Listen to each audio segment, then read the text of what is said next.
लव जिहाद प्रकरणी कोल्हापूर जिल्ह्यातील हातकणंगले तालुक्यातील पुलाची शिरोली येथील समीर संदे याला अटक केली गेली आहे, तर त्याचा मित्र शाहरुख देसाई हा फरार झालाय।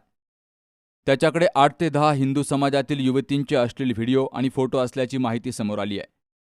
शिरोली येथील समीर संदे याचे जिल्ह्यातील चांदीसाठी प्रसिद्ध असलेल्या एका नगरीतील एका युवतीसोबत प्रेम प्रकरण होते। त्याचा गैरफायदा घेत त्यानं आणि त्याचा त्याच समाजातील संशयित मित्र शाहरुख देसाई यांनी 8 ते 10 युवतींना गळाला लावलं असून त्यांचे अश्लील व्हिडिओ तयार केलेत। या प्रकरणांची माहिती अन्य कुणालाही दिल्यास हे व्हिडिओ व्हायरल करण्याची धमकी संशयितांनी या 8 ते 10 युवतींना दिली आहे। मात्र त्यांचा जवळचा मित्र असलेल्या एकाला याची कुणकुण लागली असून त्यानं या प्रकरणाला वाचा फोडली। ही माहिती मिळताच संपूर्ण प्रकरणाचा उद्रेक झाला आणि शिरोली येथील हिंदुत्ववादी संघटनांच्या कार्यकर्त्यांनी आज गाव बंदची हाक दिली। संपूर्ण हिंदू समाजामध्ये यामुळे असंतोष निर्माण झालाय।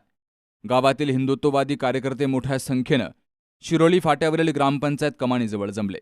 यावेळी पोलीस आणि कार्यकर्ते यांच्यात झटापट झाली, तर संतप्त कार्यकर्त्यांनी आरोपीच्या घरावर बुलडोजर फिरवा, त्याला गावातून हद्दपार करा, त्याला फाशी द्या अशी संतप्त मागणी केली।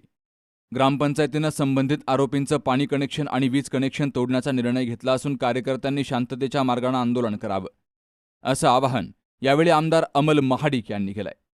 वृत्तसंकलन विभाग, कोल्हापूर।